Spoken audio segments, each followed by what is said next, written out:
안녕하세요. 6월 22일자 신문일기를 진행할 국제신문 권용미 기자입니다. 오늘 낮 기온은 28도 정도로 덥겠고요. 미세먼지도 나쁨 수준이라고 하니 외출하실 때 마스크를 착용하시는 게 좋을 것 같습니다. 그럼 신문일기 진행하도록 하겠습니다. 노후 정책 이주지 신평동 재생 사하구 300억 원 투입. 도시 재생 리본 프로젝트라는 걸 진행을 한다고 합니다. 3,200세대가 거주하는 신평 1동 88만 제곱미터가 대상이라고 그러는데요. 여기에 순환형 임대 에너지 주택을 짓고 빈집을 매입해서 개방형 공간으로 활용한다고 합니다. 이 신평동이 어떤 데인지 한번 볼게요. 신평동은 1968년 충무동 철거민 1630세대가 이주하면서 생긴 동네라고 하네요. 당시 가구당 20평 이하를 배정받았고요. 부실한 도시계획과 재정지원 부족으로 기반시설이 미비해서 불만이 컸다고 합니다. 80년대에는 공단이 생겼고요. 90년대에는 2층, 4층 연립주택이 난립해가지고 고밀도 노후주거단지로 전락을 해버렸네요. 현재는 생활환경이 악화돼가지고 인구 유출과 슬럼화가 심화되고 있다고 합니다.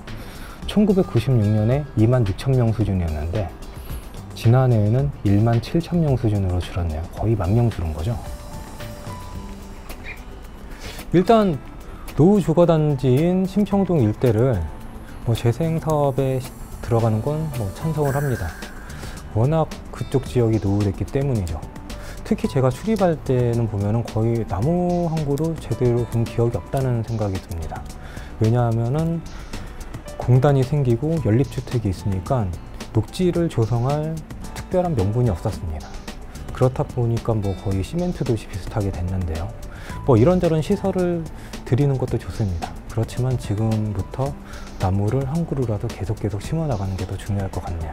지금은 공기질에 대한 관심도가 매우 높아졌잖아요. 그럼 다음 기사 한번 보겠습니다. 부산 초등 객관식 평가 폐지, 추경 예산 전액 삭감. 부산시의회에서 관련 예산인 4억 4천만 원을 전액 칼질을 했다고 합니다. 이유가 검증이 안 된 정책이다 라고 하는데요. 사업 차질은 예고가 되지만 시교육청은 계획대로 추진할 계획이라고 합니다.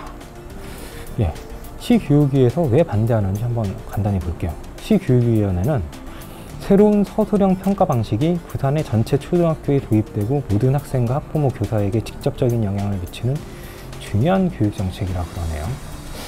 다양한 의견 수렴이 안 됐다고 보고 또 공감대 형성도 안 됐다고 하는데요. 특히 검증되지 않은 모험적인 정책이라고 그럽니다. 그래서 더 꼼꼼하게 준비를 해야 된다라는 이유인데요. 시교육청 쪽에서는 보면은 계속해서 추진해 나갈 계획이랍니다.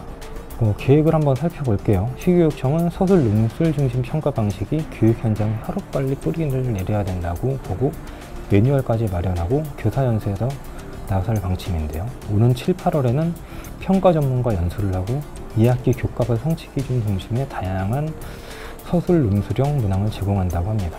9월부터는 시범학교 31곳을 운영하고요. 2학기부터죠. 내년 2월에는 아예 없앤다고 합니다. 저는 부산시의회에서 검증이 안 된 방식이라면서 전액 예산을 삭감한 것에 대해서는 동의를 하기 어렵네요. 이게 왜 검증이 안 됐다고 보는지 의문입니다. 왜냐하면 선진국에서는 이미 보편화된 방식이고요. 특히 중국 같은 경우 대입시험이 가오카오라고 해서 서술형 중심 방식이죠. 그런데 검증이 안 됐다라는 부분이 이해가 안 되죠. 사실 객관식 방식, 평가 방식만큼 교육 공급자에게 편한 방식이 없죠. 문항을 만들기도 쉽고요. 될 텍스트는 많지만 그만큼 문제은행식이라서 그대로 복사 붙이기 하면 되니까요. 특히 점수 내기가 편해가지고 줄 세우기 딱 좋은 방식입니다. 대신 학생들한테는 그만큼 창의력이 제한적이죠. 요즘은 암기가 그렇게 중요한 시대는 아니잖아요. 그럼 다음 기사 한번 보겠습니다.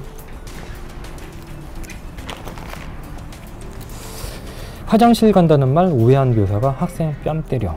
요즘 이런 일도 있네요. 교사가 화장실 가고 싶다는 학생을 장난친다고 해서 폭행하는 사건이 발생해서 교육당국이 사태 파악에 나섰다고 합니다. 지난 20일이죠. 그러니까 이틀 전에 일어난 일인데요. 부산의 한 고등학교 진로와 직업 시간에 A 교사는 B군이 손을 들어 화장실에 가고 싶습니다. 선생님, 급합니다. 라고 하자 B군을 화장실로 보내지 않고 교무실로 불렀다고 합니다. B군에 앞서 학생 2명이 화장실이 급하다며 교실을 나간 뒤였다고 하네요.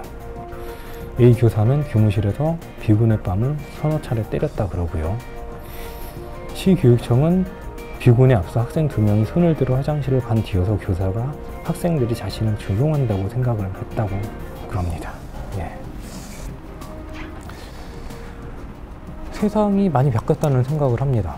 20년 전에는 교무실로 조용히 부르는 게 아니라 그 자리에서 학생들의 뺨을 때렸죠. 그때는 이런 평가도 있었죠. 학생들을 전혀 체벌하지 않으면은 이 교사가 좀 이상하다라고 생각을 했고요. 회초리로 때리면은 매우 신사적이라고 생각을 했습니다.